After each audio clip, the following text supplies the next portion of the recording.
It wasn't the sirens that started it. It wasn't the scream or the missing person flyer or even the bad dream Officer Rachel Monroe had the night before. It was the dog. The damn dog who hadn't been active duty in 3 years. The dog who should have been too old to do what he did next.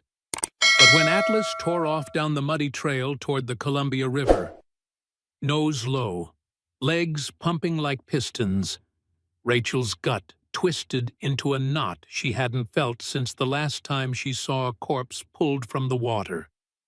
And just like that, routine was over. Everything normal in her day vanished like mist off the water. It was early morning. July heat hadn't yet set in, and the river wore a soft fog like a veil. Rachel had taken Atlas, her retired K-9 partner, for a short walk before her shift. She never even brought his vest. Why would she? They weren't on patrol. The most exciting thing she expected was a goose sighting, or maybe a jogger waving hello. Instead, the old German shepherd froze mid-step. Ears up, tail stiff, Rachel crouched beside him. "What is it, bud?" Then he bolted. "Atlas!" she shouted, stumbling after him, trying not to slip on the dewy grass. Hey, stop!" But Atlas was already gone, plunging down the embankment like he was chasing a ghost only he could see. By the time Rachel reached the edge, she saw him do something that made her heart stop cold. He dove into the river, not a leap or playful splash, a mission. The Columbia isn't a lazy river. It pulls, it drags. People drown there every year. Rachel had pulled 2 teenagers out herself the summer before. So when she saw Atlas swimming with that same stubborn, determined stroke he used to use during training drills, cutting through current like a machine, she knew this wasn't instinct or play. It was memory. Something buried. Something remembered. "God, Atlas," she whispered, hand on her radio but frozen. "What did you find?" Then she saw it. A dark shape bobbing a few feet ahead of him. Waterlogged. Heavy. Rectangular. So it looked like a suitcase. Rachel felt her legs move before she had a plan. By the time she reached the shore, Atlas had already caught the thing by its handle and was paddling furiously back. The case fought him, kept trying to sink, but he wouldn't let go. He dragged it until his paws hit mud, until the shallow water lapped his chest, until he reached her boots and dropped the case at her feet like it was a damn stick he'd retrieved. Only this stick smelled wrong. The stench hit her like a slap, sweet, metallic, with the faint rot of something too old to be forgotten. She took a shaky breath and knelt beside the dog. "Where did you even—" Atlas whined low in his throat and sat beside the case, eyes locked on it like it might try to escape. Rachel reached out and touched the zipper. The suitcase was navy, frayed along the edges and streaked with algae. A tag had once been there, long gone now. She looked around. No one was near. No boats, no kids, just her, Atlas, and whatever was inside. Her radio crackled at her hip. "Unit 4-2, status check?" Rachel grabbed it, her voice tight. 4-2, I need backup at the river access off Quarry Trail. I've got potential evidence. Could be human remains. K-9 assist. Silence. Liz. 10-4, sending unit now. The silence returned as she stared at the case. She couldn't open it alone. That was protocol. But she didn't need to unzip it all the way. Just a peek. Just enough to justify the call. Atlas let out a low growl as her hand moved toward the zipper. She stopped, looked at him. "Good boy," she whispered. "You remember, don't you?" He didn't move, just watched. She braced herself and pulled the zipper halfway. Her breath caught. Inside was a child's pink blanket, soaked and stained. Pressed against it, half buried, was what looked like a tiny shoe.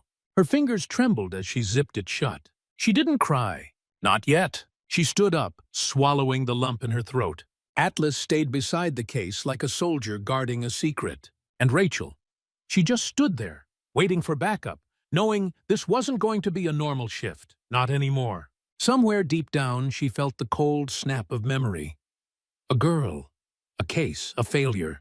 It was happening again, and this time, maybe the dog wouldn't let her forget. If you care about the silent heroes who uncover what humans miss, subscribe to Heroes for Animals. These true stories aren't just about justice. They're about the loyal hearts that never stop searching. 10 minutes later, Officer Darnell pulled up in his cruiser. He jogged toward her, his face confused until he smelled the air and saw Atlas sitting beside the soaked case like it was a grave marker. Rachel didn't say anything. She just pointed. Darnell knelt, lifted the corner of the case carefully, saw the same blanket. "Jesus," he muttered. "You thinking what I'm thinking?" Rachel nodded. "I was on that call 8 years ago," she said quietly. "The Madison Lake case." Darnell's brows shot up. "You think this is her?" "I think Atlas does." They exchanged a long look. Neither of them mentioned the obvious. The body might not be Madison's. The case might be older or newer. The river holds secrets and gives them up when it feels like it. Later, after forensics arrived and carefully transported the suitcase, Rachel sat on the bumper of her SUV. Atlas rested his head on her lap, eyes still scanning the river. "You remembered," she whispered.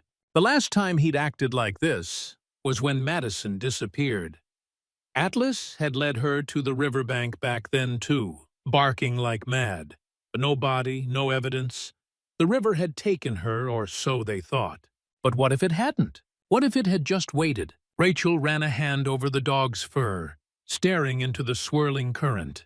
What else was out there? And what had Atlas known all along? The stench didn't fade with distance. Even after the forensics team had packed the suitcase into an evidence bag and driven off, Rachel Monroe could still feel the smell in her hair, her clothes, like something had burrowed into her skin and wasn't letting go. It wasn't just the smell of decay. It was guilt. It was failure. It was memory.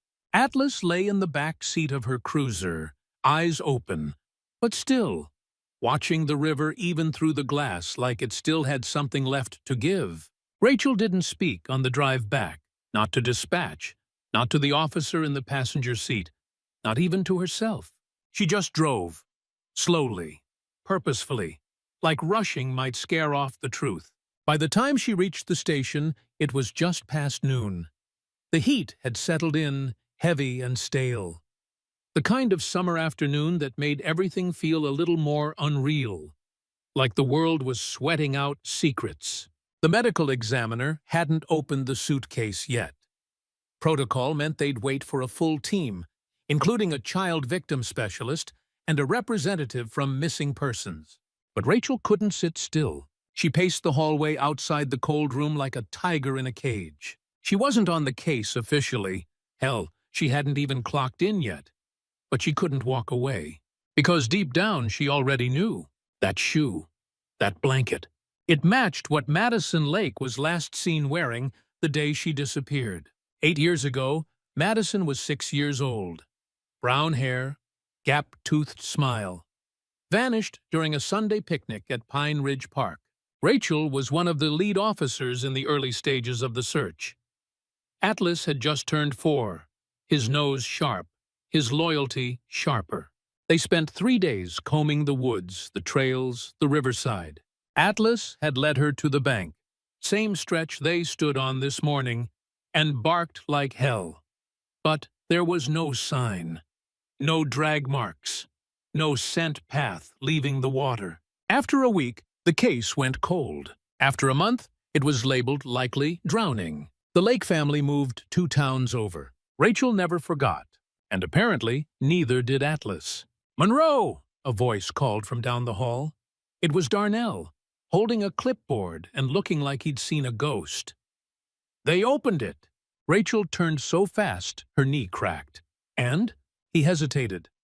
"We've got partial remains, small bones, fabric scraps, the blanket, a pink sneaker, and what looks like a silver chain necklace. It's not a full skeleton." "Identification?" Too soon to tell, but he handed her the clipboard. MEB says the shoe size is closer to a 3 or 4-year-old. That's younger than Madison was. Rachel stared at the page. A chill traced her spine. You're saying it might not be her?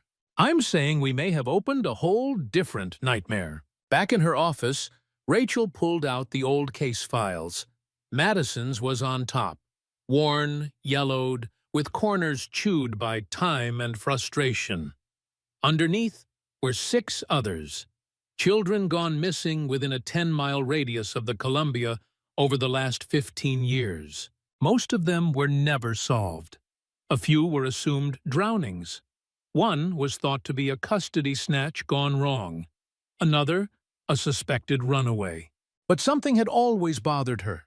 They all disappeared within walking distance of the river. And now a suitcase washed up with a child's remains. Not Madison's, someone else's. How many suitcases were out there? She stared at the timeline again, reordering the cases in her mind. Different towns, different families, same damn river. Atlas sat at her feet, ears twitching. She reached down, rubbed behind his ears. You've been trying to tell me this whole time, haven't you? She whispered. I just didn't know how to listen. He didn't move. Didn't need to. That evening, Rachel drove home just to feed the cat, shower off the day, and pretend to eat something. But her mind wasn't in the kitchen, or the mirror, or the living room. It was back at the river. Back with the suitcase. She kept seeing that little pink shoe.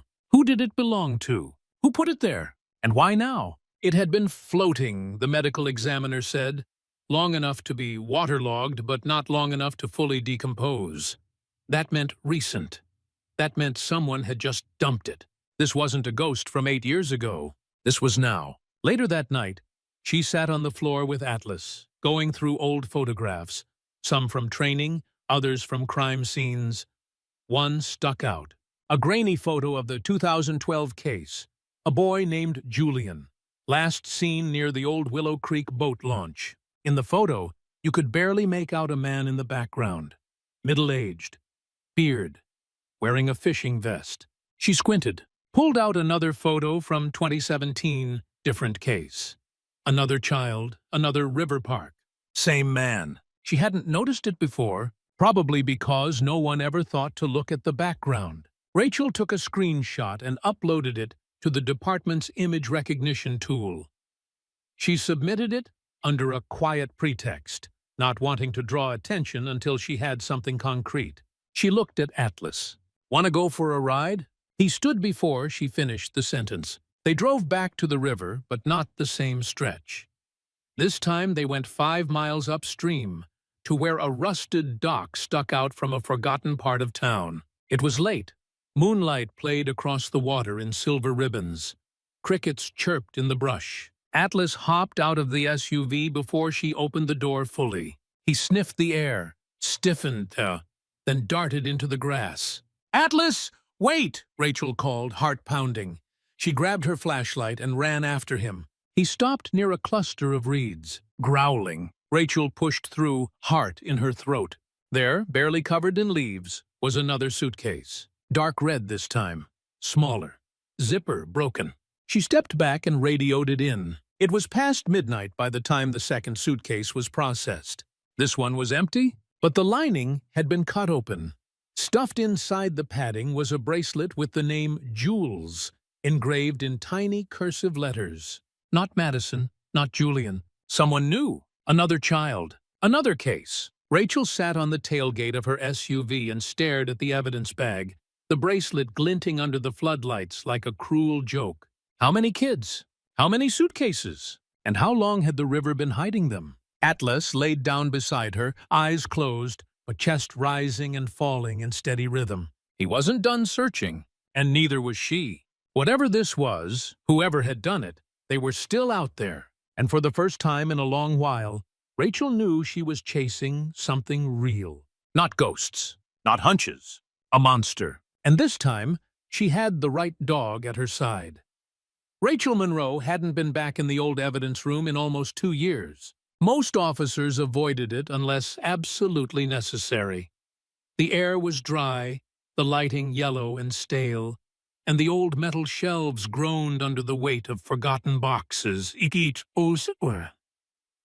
one a symbol of something unfinished, or worse, unsolved. She didn't need the reminder, but here she was again. Cardboard boxes stacked around her like coffins, digging through what most of the department had already filed away as cold, dead leads. Atlas laid at the doorway, alert but calm. His ears perked up every time Rachel rustled plastic or opened a folder. He was watching her work, or maybe just waiting for her to figure out what he already knew. She reached for a box labeled Case Number 1172, Julian R., 2012. Her fingers paused for a second. She remembered this one, vividly. Julian Ross was only 4 when he vanished near the Willow Creek boat launch. His mother had gone back to the car to grab sunscreen. Less than 3 minutes. When she returned, he was gone. No signs of struggle. No witnesses. Back then, Rachel had still been relatively new to field investigations. Atlas had just been assigned to her full-time. That case marked one of their first joint operations. She pulled the lid off and felt her stomach tighten at the sight of the contents. Crayon drawings, a yellow sippy cup, a folded park map with smudges from someone's sweaty palm. It was like opening a time capsule of grief. She flipped through the initial reports, officer notes, statements. Nothing jumped out, until she hit the second interview with a groundskeeper. A man in his 60s, white beard, glasses, said he might have seen a man with a red cooler leaving the dock, but figured it was just a fisherman. A cooler, just like someone might use to keep something cold, or to hide something small. She made a note of the man's name and kept going. At the bottom of the file, a photo she hadn't remembered seeing before slipped out. It was blurry, taken on someone's old flip phone, barely better than nothing. It showed the riverbank near the dock. In the bottom right corner was a man standing knee-deep in the water, facing away, wearing a dark fishing vest. Rachel's stomach flipped. Same vest, same posture, same ghost from the background of the other photos. Who was he? She grabbed 2 more boxes, Madison Lake's case, and one from a 2019 appearance. Another child, a boy named Levi, vanished from a 4th of July picnic in Pendleton. All 3 locations were miles apart, but all hugged the Columbia River like pieces on a board. Each case file was different in tone, officer, and approach, but there were patterns. Small, almost invisible ones. All took place in the summer. All victims were between ages 3 and 6. All disappeared near water access points, and all happened during community events or holidays. Busy scenes, crowds, distraction. She circled the similarities in red pen and stared at them. This wasn't random, she muttered. Someone planned this. Over and over again. Atlas whined softly as if encouraging her. Rachel tapped into the regional missing persons database and did a search for unsolved child disappearances within a 100-mile radius of the Columbia River over the last 20 years. 12 unsolved cases. She narrowed it to summertime vanishings, 7 over 20 years. And now 2 suitcases found within 48 hours of each other. That wasn't coincidence. That was a pattern. She printed out maps, photos, victim profiles. Her office walls slowly became a web of connections, dates, names, places. She wasn't even aware she'd skipped lunch until her stomach growled late in the afternoon. She grabbed a protein bar from her drawer, but kept pacing, chewing on data more than food. A knock at her door startled her. It was Officer Gina Patel from Missing Persons. "You called me about the suitcase case?" "Yeah, come in." Patel stepped inside, eyes widening at the wall. "Whoa, you're going full True Detective in here." Rachel gave a half smile. "Feels like someone has to." Patel stared at one photo pinned in the center, a hand-drawn sketch of a man from 2009, created based on a witness description. Sunglasses, fishing hat, beard. "Where'd this come from?" Patel asked. "Case from Umatilla. Girl named Sierra, 5 years old." disappeared during a riverside baptism. A grandmother described a man she thought was off. This was the sketch the artist came up with. Patel blinked. "That looks like the guy in the fishing vest." Rachel nodded slowly. "I think he's the same person showing up near at least 4 of these disappearances." Patel stepped back, folding her arms. "This is something." "No, this is everything," Rachel said. "This guy's been out there for decades, hiding in plain sight. We keep thinking the river's the killer, but it's not the river. It's whoever's been using it as a graveyard." That night, Rachel took Atlas out to the field behind her home. The stars above the Oregon sky were dim, drowned out by the town's lights. But still, the night felt quieter than usual. As they walked, she thought about the bracelet. Jules. There were no missing kids named Jules in the official database. Maybe it was short for Julian or Julia. Maybe it wasn't even a name. Maybe it was a nickname. She sat on the grass and looked at Atlas. He sat beside her, alert as always. "You remember them, don't you?" she whispered. "You knew where to look. Not just today. Years ago. When everyone else stopped searching, you never did. Never." He rested his chin on her knee. She knew he couldn't speak. But something in his eyes said he didn't need to. Rachel went back inside and logged into the cold case database again. This time, she searched local dog reports. Bites, growls, incidents. Anything K9-related tied to public events near the river. In a 2012 report from the Pendleton Fireworks Festival, she found something that stopped her heart. German Shepherd assigned to perimeter detail growled repeatedly at unidentified male near vendor booths. Man claimed to be fishing guide. No ID. Subject left when questioned. No further incident. It was Atlas. He had tried to warn them, and they hadn't listened. The next morning, Rachel printed everything. Photos, reports, maps. She knew she was close. Knew the truth was just a thread away from unraveling completely. She looked at her calendar. The town's summer fair was this weekend. Tents by the river. Families, kids, music.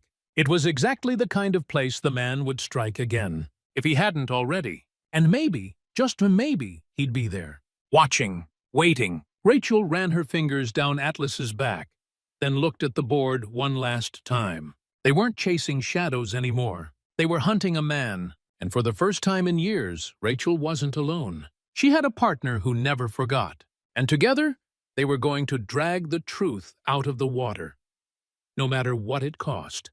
By Thursday morning, Rachel Monroe's office smelled like stale coffee and printer toner. The air conditioning hummed like a low warning, and the wall behind her desk looked more like a conspiracy theorist's dream board than a police investigation. Photos, pins, maps, thread, but it wasn't a theory. It was a pattern, and it all pointed to a truth nobody in the department, or the town for that matter, had dared to speak out loud. There was a predator in their community, and he'd been hunting for years. She sat at her desk, reviewing the names of every missing child and connected to the Columbia River within a 20-year span. 7 cases had viable connections. 3 had photos or witness reports suggesting a middle-aged white male with facial hair and a fishing vest. 2 cases involved sightings near riverside churches. Rachel's pen froze mid-note. Churches. That hadn't jumped out before, but now it burned through her brain like a flare in the dark. She rifled through the Sierra case file. 2009. 5-year-old girl vanished during a riverside baptism near a now-defunct Pentecostal church called Rivers of Mercy, just outside of Umatilla. She pulled the photo from that day. Family dressed in white. Men in robes. A small cross nailed to a cedar tree.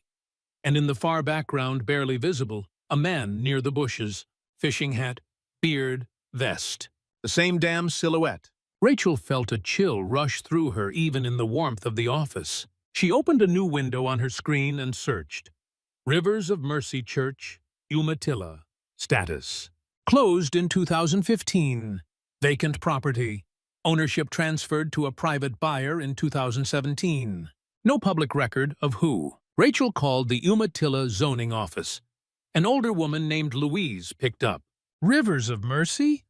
Or that place has been empty for years, Louise said, typing away in the background. No congregation, no services. Some man bought it, but never gave us trouble. Just kept to himself. Fixed the roof, if I recall right.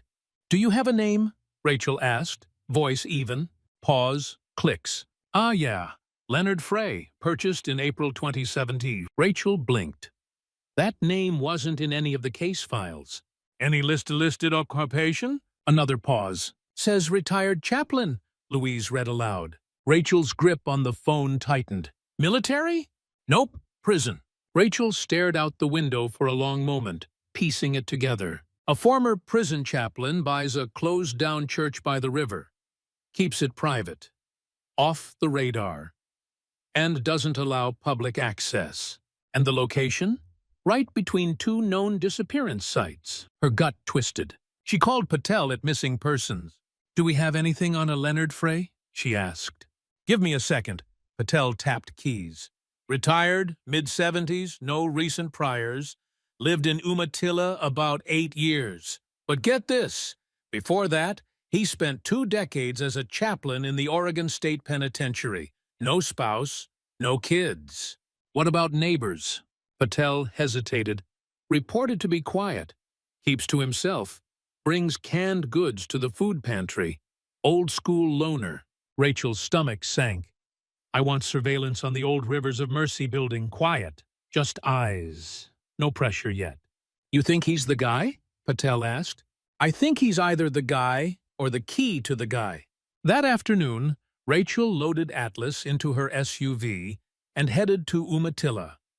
She didn't wait for a team or request backup. She told herself it was just a drive, just recon. But she brought her badge and her gun.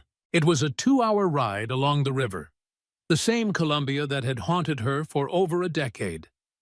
Atlas lay quietly in the back seat, eyes focused, like he sensed they were heading towards something bigger than either of them could name.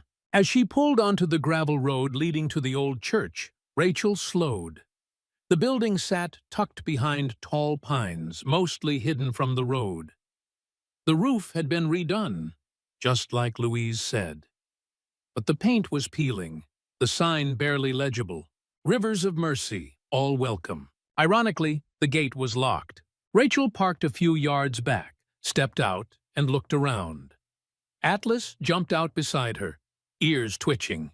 No cars, no voices, no smoke. But something felt off.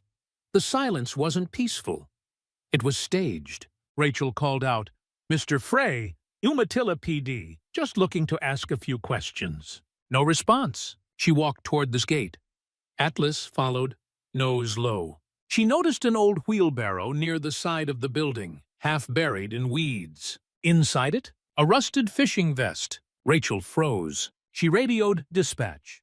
Unit 4-2 requesting backup to abandoned church property. Rivers of Mercy, Umatilla outskirts. Possible link to cold cases. Will hold perimeter until backup arrives. Copy that. Units en route. ETA 22 minutes. Too long. Atlas whined, then pulled toward the back of the property. Atlas, heel, Rachel whispered, but he didn't stop. He led her to the rear wall of the church. There, tucked between rotting wood and vines, was a padlocked cellar door. Atlas sniffed it, then looked up at her. Rachel stared at the lock.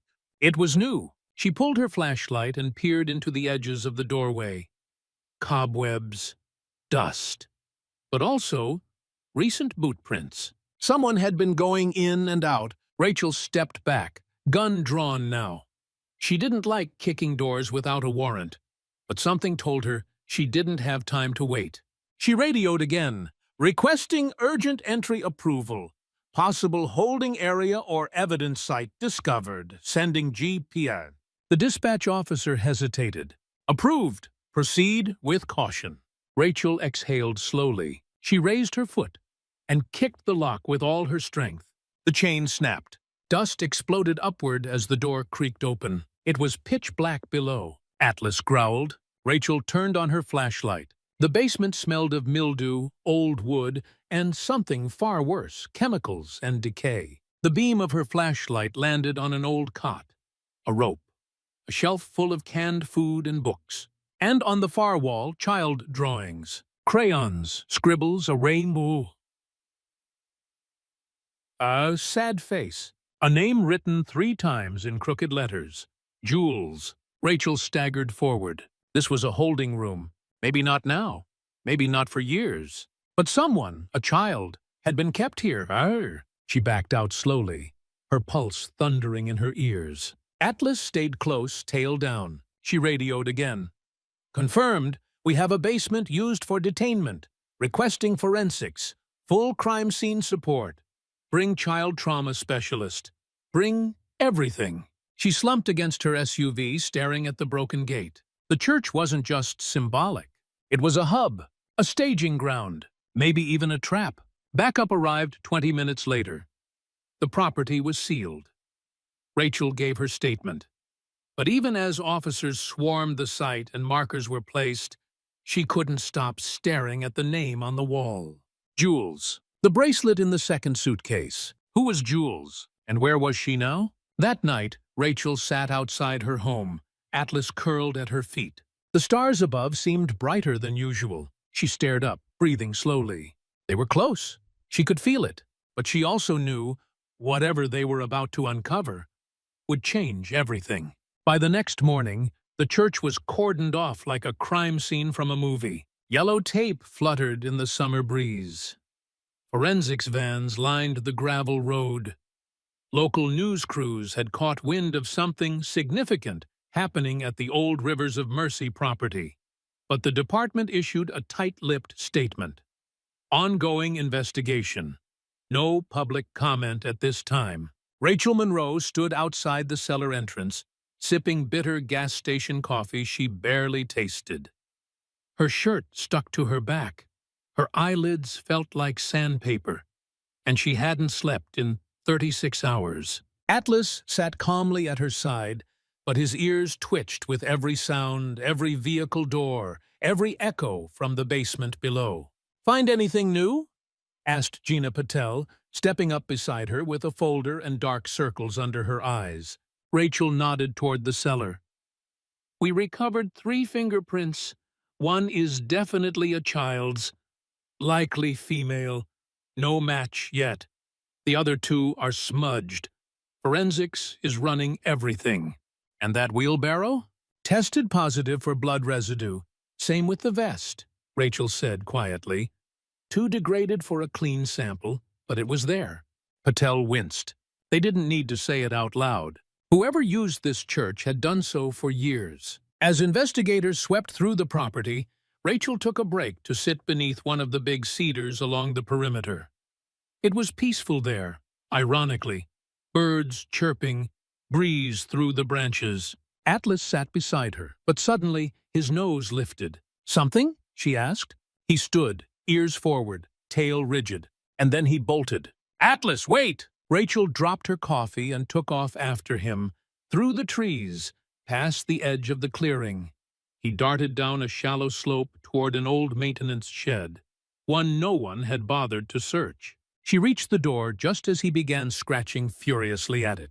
It was locked with a simple padlock. Rachel stepped back and kicked it open. The musty smell of old tools and rotting wood filled her nose. But Atlas didn't hesitate. He ran to the far corner, where a metal milk crate sat partially buried under tarp and dust. Inside it, a set of spiral notebooks bound with rubber bands. Rachel picked one up and opened it. Her breath caught. They were logs, handwritten entries, dated, cold, precise. Each entry listed a date, a location, and a single letter. RJMS. She flipped to the back of one notebook. A note was scrawled, "Cleansed in the river, all accounted for, all returned to silence." Her fingers trembled as she closed the notebook. Back at the station, they scanned and reviewed every page. There were 11 notebooks in total. The logs went back 23 years. Names were never fully written, just initials. But cross-referencing the dates and locations, Patel confirmed at least 5 matched existing missing persons cases. But that wasn't the most terrifying part. The notebooks didn't belong to Leonard Frey. His handwriting, collected from public forms and mail over the years, didn't match. And neither did his style. These were obsessive, detailed. He'd never been this methodical. So who had written them? Rachel paced her office, chewing on the end of a pen. Frey may have bought the church, but that shed, those logs, that system, it belonged to someone else. Patel looked uneasy. You think he let someone else use the property? I think he didn't ask questions, Rachel replied. And I think someone in this town, maybe more than one person, knew damn well what was going on. Later that evening, Rachel drove to a local diner. Not to eat, but to talk to someone. The cook, Marcus Slim DeWitt, was a Vietnam vet and lifelong local. He'd worked maintenance around town for years and was known to keep tabs on everything and everyone. People called him a gossip, but Rachel knew better. Slim remembered everything. She ordered a black coffee and sat at the counter. Slim, she said after a few minutes, you ever remember seeing a guy around the river during the 2000s? Bearded, fishing gear, kept to himself? Slim didn't answer right away. He wiped down the counter, eyes narrowed. You talking about the fella who used to volunteer at the food pantry? Real quiet. Maybe. Slim leaned in. He used to sit in the back at church socials. Never talked much. Wore that same vest no matter the season. Kids said he smelled like gasoline. Name? Slim shrugged. Everyone called him Pastor J. Don't think he was a real pastor, though. Rachel's pulse jumped. You ever see him with kids? Slim paused, then nodded. Saw him once with a little girl. Curly hair, maybe 4 or 5. Wasn't his, though. She kept looking around like she was lost. Rachel's grip tightened on the coffee mug. Where did you see that? Summer Fair, '09, I think. That night, Rachel went back to the evidence room. She pulled files from the 2009 disappearance of a girl named Julia Fields, age 5, last seen at a fairgrounds event near the Columbia. The name on her bracelet? Jules. Rachel nearly dropped the file. It wasn't a coincidence. That bracelet in the suitcase was hers. And now the logs, the initials, the location, it all lined up. Julia had been held at the Rivers of Mercy basement, and no one had looked for her in years. The next morning, Atlas helped them find another site, half a mile upriver from the church, tucked behind a wall of bramble and oak. It was an old concrete drainage culvert, half collapsed, long forgotten by the town. Inside it was another suitcase, this one sealed in black plastic. They brought in forensics and opened it carefully. No body, just a dress, a rusted charm necklace, and a child's waterlogged drawing. A sun, a stick-figure dog, and 3 words in pink crayon. My name Jules. The town held its breath. News quietly spread through the police grapevine and eventually hit the press. Rachel kept the core details close, releasing only what was necessary. An active investigation into a pattern of disappearances linked by location and evidence. But rumors swirled. Some said there was a killer in town. Others said it was part of a trafficking ring. A few even whispered about cult activity. Everyone had a theory. Rachel only had facts, and a dog who hadn't stopped searching. That night, she sat on the porch of her home, watching Atlas sleep beside her. She looked out over the fields, the edge of the forest beyond. Somewhere out there, the man who kept those notebooks still walked free. He could be a neighbor, a janitor, a retired coach. Maybe someone Rachel passed in the store every Sunday. But he'd made a mistake. He let Jules leave behind her name. And now they had the Whisper Network, the logs, the clues. And those were getting louder. Rachel sipped her coffee and whispered, more to herself than anyone else, "We're coming for you!" Atlas didn't move, but his tail thumped once, slow and steady, like he understood, like he was ready. The sun had barely risen when Rachel Monroe parked her cruiser along the gravel shoulder of Oak Ridge Lane. It was a dead-end road that bordered the river to the west and a stretch of old farmland to the east. Not a place tourists ever found, or locals even remembered. But this morning, it felt like the whole world had narrowed to this point. Atlas sat beside her, head high, eyes sharp. He hadn't taken his gaze off the trailhead for the last 10 minutes. Rachel checked her sidearm, not out of fear, but instinct. They were close. She felt it in her chest. The Whisper Network logs had led them here. Not with a full name, not with an address, but with patterns. One of the most recent entries, marked only as MJ 6 July, Oak Ridge, retired booth. A place, a month, an age. Oak Ridge was the last piece of land owned by a retired county fair coordinator named John Marshall, now 72. Widowed, lived alone in a trailer set back behind rows of pine. No record, no priors. But he matched every eyewitness sketch from the last 20 years. Fishing vest, beard, glasses. Too ordinary to question, too forgettable to fear. Rachel stepped out of the cruiser. The morning air was thick with river mist and silence. Atlas stood before her like a statue, muscles coiled tight. "Ready?" she whispered.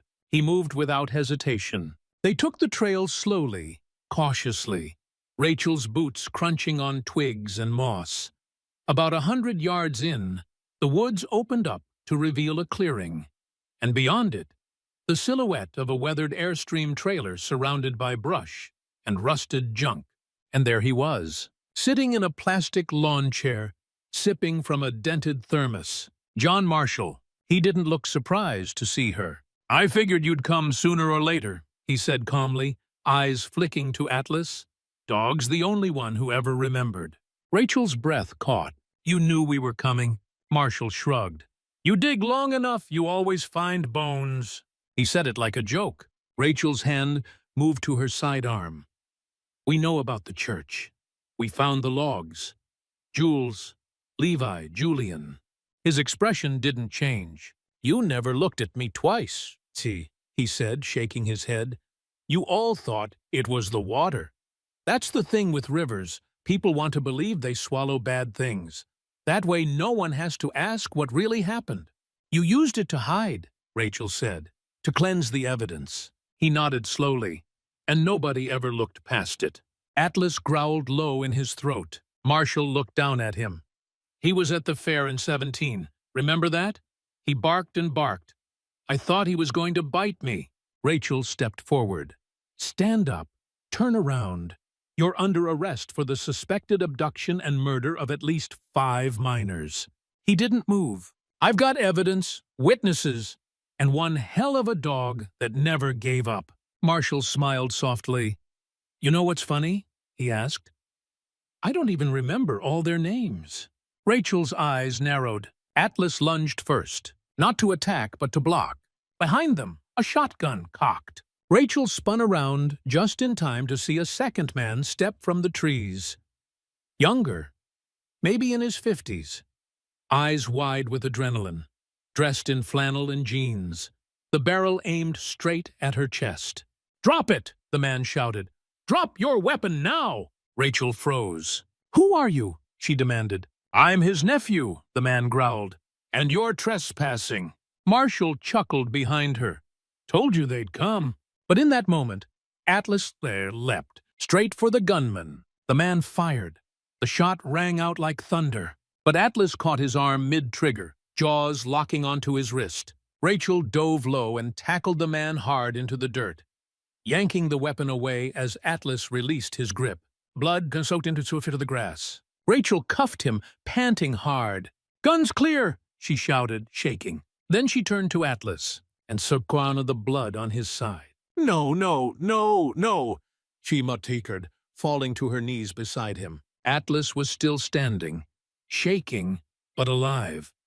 The bullet had grazed his rib cage, bleeding, but not deep. "You saved my life," she whispered, pressing gauze to the wound. "Just like always." He licked her hand gently. Backup arrived 6 minutes later. It was over. John Marshall and his nephew were arrested and charged with multiple counts of first-degree murder, unlawful detainment, and conspiracy. Forensics later confirmed DNA matches to 5 cold cases, including Jules, Julian, and Sierra. Inside the trailer, investigators found locks of hair, photo negatives, and recordings, decades of hidden horrors. The river hadn't been swallowing the children. Marshall had. A month later, the town of Pendleton held a memorial at the riverbank. Rachel stood at the front, dressed in plain clothes, Atlas beside her in a new custom-fitted vest with a stitched patch. He never forgot. There was no speech long enough to erase what had happened, but there was silence, candles, tears, and maybe, for the first time in years, peace. Rachel looked down at her partner. He was older now, slower, healing, but in his eyes there was still fire. "You knew before any of us," she whispered. Atlas leaned against her leg, breathing deep, steady. She didn't need words to understand what he was saying. He'd never stopped searching.